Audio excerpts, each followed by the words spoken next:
Trammell. I got Papa Mike for my grandkids. That's how you start calling me that. Started sticking. I started in the business back in the 60s. I came out of a church called Bethel Baptist, which was pastored by the Reverend C.L. Franklin. And Reverend C.L. Franklin was known because he had a famous daughter. Her name was Aretha Franklin. And she was the one of the key singers in the church. And I was there as the drummer for the church, for the choir. And that was my dad's church. And as I began to play in church, she would travel with her father, and they would be doing gospel concerts. Her dad sang as well. He was a phenomenal singer as well, Reverend Franklin. He was known as a civil rights pastor. He's quite famous, had a lot of famous sermons and things like that. He was one of the bag men for Dr. Martin Luther King. You know, he would collect money from all the Baptist churches. He was a really big, prominent Baptist minister. Had a lot of influence, and Aretha was his daughter. And everywhere they go, Aretha would sing, he would preach. The choir would be there to back her up and stuff like that. Because of her, she attracted a lot of other artists of the day. Smokey Robinson, The Temptations, Gladys Knight, The Miracles, Marvin Gaye, Tammy Terrell. These were all local, young, fledgling acts in Detroit at the time. And of course they cut at Motown. We would see Berry Gordy. He used to come to the church because he was literally recruiting. In those days, all of the talent of the day was recruited out of the churches, because the churches was kind of like a proving ground for singers to really learn how to sing. But you had a choir director who was pretty knowledgeable about music, and he would teach, you know, alto, tenor, sopranos. You had a big mass choir, and you had lead singers. And that's why you see the evolution of people like Whitney Houston. She was a church choir girl. Gladys Knight, church choir. Dionne Warwick, church choir. All of them literally came out of church in those days. Sam Cooke, Jerry Butler, Curtis Mayfield, a lot of the R&B and soul singers. You know, today we have neo soul, and, you know, but people don't really know where that came from. It came from soul music, you know, because back before you had soul music, then soul music evolved into disco, and then disco evolved into R&B, and then R&B evolved into what we got going on now, you know. So, that's kind of how I started. So I was a drummer, and I played on a lot of songs that people recognize today, like Float On by the Floaters, She's a Bad Mama Jamma, Carl Carlton, Keep On Truckin' by Eddie Kendricks. I played a lot of gospel stuff, the Mighty Clouds of Joy, the Jackson Southernaires, Clark Sisters, and countless sessions. That's how I was making my living. In those days, you would do a record, and you wouldn't even know who it was going to. You hear it on the radio and say, hey, I did that session. You know what I mean? Because that's how it was done. Was it more of like a freelance type thing where they have a pool of drummers or whatever type of musician? They're like, okay, let's... Well, you had go-to drummers, and they wanted drummers. What got me into the loop was first act I ever went out on the road with was a guy named Bobby Blue Bland. And Bobby Blue Bland was very popular in the South. He played what is called the Chitlin Circuit. You know, he played the circuit with Johnny Taylor, Johnny Guitar Watson, James Brown, Isaac Hayes and the Movement, Al Green. All of them was playing what is called the Chitlin Circuit. And it was very unfortunate because most of the bands were headquartered in a hotel at the time called the Lorraine Hotel, which became famous because that's where Dr. King got shot at. Oh, wow. He wasn't even supposed to be at that hotel. This was a musicians' hotel. A lot of buses in the back, tour buses, had a soul food kitchen. Everybody had a tab because your boss, whoever it was, paid your food tab. Yeah. You know, that kind of thing. So that's how you got started in the industry? That was my first professional gig, was playing for Bobby Blue Bland. Okay. And the reason I got selected was because I used to play, I had my own group called Soul Tops. And we played clubs. You know, just playing top 40. And so I had a Soul Tops, it was 4 of us, and we usually would open up at a club. I was playing a club called Phelps Lounge, which was a famous club in Detroit, Michigan at the time. You had the 20 Grand, Phelps Lounge, Rooster Tail. These are all big clubs because in that day, you had a lot of what you call supper clubs. And supper clubs would hold anywhere from 1,200 to 1,500 people. And they're sitting down, everybody's in tails, you're eating steak and lobster, and you're looking at a show. Yeah. That kind of thing. And so we were like the house band. So one day, the headliner for that, they would have runs Thursday, Friday, Saturday, Sunday. And then they go to another city and they do another 30, So every night it was the same person, but the same opening band, which was us, the Soul Tops. Gotcha. And what would happen was Bobby Bland, of course, he was the star, so he kind of flew around, but his band traveled by bus. So he would be in town early to do the radio promotions and run around to the local stores and sign autographs and stuff like that. So his band didn't show up. They broke down somewhere on the road. So he came up to us, I'll never forget it. He said, "Hey man, I like you guys sound good." He says, "My band's not gonna be able to make it, so I want you guys to fill in for me." And I'm looking at him because my dad had all his records. I knew all his songs, Treat a Dog, St. James Infirmary, Two Steps to the Blues. Because in those days, everybody was listening to blues or soul music. And so Bobby Bland, he's all diamond out, really swank, looking really good.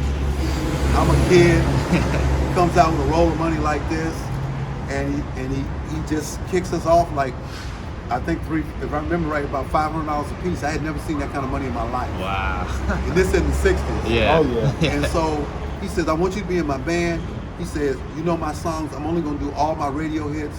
And he says, "I've only got three cues. And if you follow these cues, we're gonna have a great show."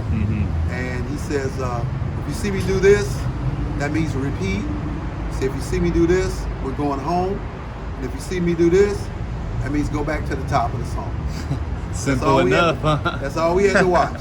So we're playing and we're doing the show, and show went great. People went wild. I get on the phone. First of all, I shouldn't have even been there because I was only 17. I was supposed to be 21 in a nightclub, and they're serving liquor and stuff, and I wasn't even supposed to be in there. So I called my dad. I said, "Hey, Dad, I'm down here." It was pay phones, wasn't no cell phones. I called my dad. "Hey, I'm down here. Bobby Bland is here." He said, "Bobby, you gotta be. You're shitting me." I said, "No, Dad, I'm playing with Bobby Bland." You know what I mean? So he runs down, and all of my neighbors come down, and sure enough, I'm playing with Bobby Bland. Show went great, and after the show, he gave us some more money. He said, "I want you to get on the train." He said, "This is my manager." I never forget his name. His name was Richard, and everybody in those days, the black acts, because of the racial tension that was going on at the time during the civil rights, they had Muslim managers who were kind of doing bodyguard and security work. And so after they did that, he said, "I want you to meet me in Memphis, Tennessee in the Rain Hotel." And I'm saying, I'm speaking for the band. I said, "Okay, we'll be there." And I had never been on a plane in my life. I had never traveled anywhere outside of Wayne County, LA County. You just had to act like it was business as usual. I was acting like this was what I did, right? So he says, "Okay, I like you, man. I like you." He said, "You all business. You're going to be on time when you want us there." He said, "Well, I want you there next Saturday." He said, "We're going to be rehearsed. No, I want you there next Friday. We're going to rehearse Friday, Saturday, Sunday, then we hitting the road." And I'm saying, "Oh my God." And the kind of money he had paid me, I'm freaking out. And then he gave us traveling money on top of that. He hit us again with like $300 a piece. He said, "I want you to hit the train." He says, I said, "Well, I got to bring my drums and all that stuff." He says, "And bass players got to bring his amps and all that." And they said, "Okay, cool." He played us. We get on Amtrak, and my mom's crying. "Where are we going? Where are you going?" Because it was summer, and my dad said, "Hey, let him go. It's just a shot. What are you talking about?" Look what the money got. You know what I mean? Yeah. How often does something like that just fall into your lap? Exactly. So, okay. What? That's how you got into starting the industry. What led you to the position you hold today? Well, that came through a series of things. Let me kind of speed it up. Once I started traveling with different groups, I ended up with Eddie Kendricks. Started working for all kinds of R&B groups, Jerry Butler, Floaters, the Dramatics, a lot of the locals. I was doing session work and I was touring. Once I broke in with Bobby Bland, I kind of became like a go-to guy. Me and 3 other drummers that were popular in Detroit, we were like the go-tos. If I couldn't do a gig, I'm calling them, and then we're feeding off each other, we're filling the slots. And so now you have to realize that on the road in those days, acts did a lot of one-nighters. One night in Chicago, next night you in New York, next night you in DC. That will wear you out. The shows is what wasn't the work. Getting to the shows was the work. And we're traveling by bus. So I'd wake up and like, what town are we in? You know what I mean? Didn't know. The artist, the major act, he's flying. You're traveling on the bus. I would meet up with B.B. King's band and people like that. So what led me to this day is, by the time I had did that for like about, a good close to 15 years, I was wore out. And so I had been working with a guy named Lonnie Simmons that was famous here in LA. And he had a new label called Total Experience Records. Total Experience Records had the Gap Band, Yarborough and Peoples, Lakeside, you know what I mean? And he said he wanted me to do marketing work. I knew marketing work because I knew all the radio stations from traveling. I knew all the go-to guys. Little did I know that Ernie D and WJLB, WMBM in New York, WCHB in Detroit, Florida stations, the Memphis stations, the Kentucky stations, Arkansas, Atlanta. Little did I know that knowledge was really valuable. It was just a matter of fact to me. Yeah. Because everywhere you went, when you're traveling, you're doing the same stuff. Early in the morning, you go into the radio station, do an interview. You leave the radio station, you get something to eat. You go to the venue you're going to play at, you do sound check. You go back to the hotel to get some rest, and then you go to do the show that night, load up the bus, go to the town, start all over again. Yeah, so that would lead us to our second question. What is your favorite thing about your current job? My current job, I like because it's just simply a sum total of everything that I've done over the years. I learned a lot of things just on the job and just working and doing it over the years. I mean, and I like teaching young people about the business, because the problem with the business today is young people, the young generation knows absolutely nothing about the business. And that's very unfortunate, because most of them end up with short-term careers because they are the flavor of the day, and then when that plays out, you don't hear about them. There's no longevity. Yeah. And what is your least favorite about your current job? Well, the least favorite thing I don't like about, really not my job, is really about the industry. The least thing I make now is because the industry has really created a massive plot to take all the money from the artists. And they've done so because everyone is taking everything to be streamed on platforms, and those platforms are owned and controlled by individuals who are not even in the music business. And so and on top of that, they tell you how much money you're going to make. You're in no negotiations at all. And let me give you an example. Like we were talking earlier, on 1 million streams, you make somewhere between $6,000 to $10,000 on 1 million streams. If I had 1 million record sales in my area, 1 million record sales represents that I make somewhere with a list price of, say, $12.99 to $18.99, which is what a CD would list for. You sell 100,000 records, you've made $1 million. Okay, yeah. You don't make anywhere close to that.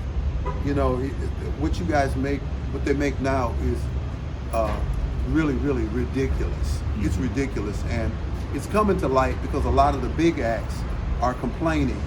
And the only time that an act makes money now is when he signs with a major, because the major is going to give him some real money. But they're going to end up raping them too. Okay. So and that leads us to our last and final question. What advice would you give to someone that aspires to break into the field or industry? If they want to break into this industry, they must really understand the music business from A to Z. And when I say learning from A to Z, know what production is all about.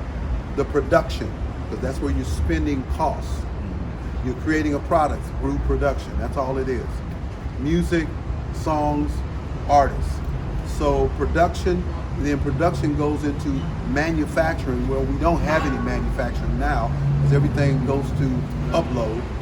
But in the old days, you had to manufacture CDs. So you had to know that process. Then manufacturing goes to, from that, knowing how to promote your product. Most people do not know how to promote or market. There's a big misconception between marketing and promoting.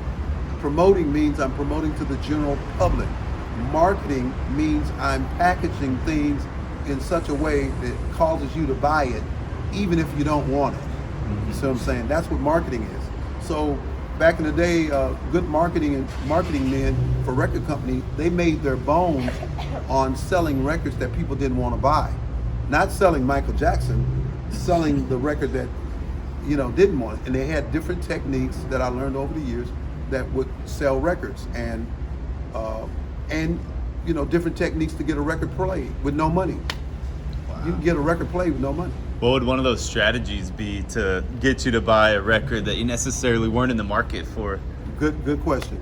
Let's say you're an artist and you and I come together, and I told her about this morning, so I was sharing this with Diamond, I was sharing it with Aaron. Mm-hmm. We do a 10-song CD on you. Great production, everything. We put up the money, you and I come together, we make this record. We got this finished product.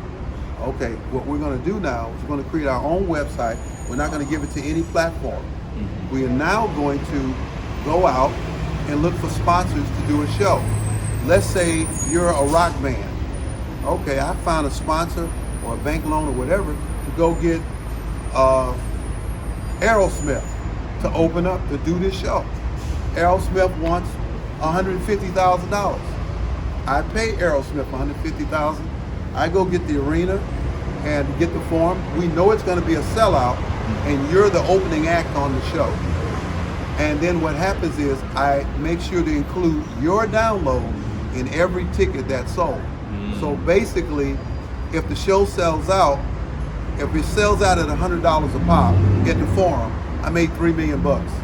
Of course, I got to pay the cost. Yeah. But when the smoke clears, I'm going to net probably $1.3 million out of $3 million. I paid everybody off, paid you as an artist, all of that, and I sold 300,000 records. Yeah. You see what I'm saying? Yeah, that's really strategic right there. Right, that's marketing. I got you to buy it even if you didn't want to buy it. You came to see Aerosmith, so you could care less about your record. Yeah. But I want to make sure your record is good, because the whole ideology is to blow you up. So if your record is good and they happen to pop it in when they get in the car or listen to it, say, oh man, that guy was pretty good. I like this record. And then the momentum starts for you. And another thing I did is I influenced the charts when I did that. Because what happens if I sell 300,000 records over the course of the sale for this concert, those records are being tabulated by SoundScan. Because SoundScan tabulates downloads and streams. And they're the ones who compile, I brought this to show on, they're the ones who compile, I want to show you this, they compile the charts. The charts are compiled because of record sales, right? So, like for instance, you see the charts, right? If I sell 300,000 records, all of a sudden, a few weeks later, I'm popping up on the charts, because those were bona fide sales sold. Well, if I come on the charts, let's say I came in at number 36. Yeah, you've affected everyone below you now. Everyone below me just got knocked off.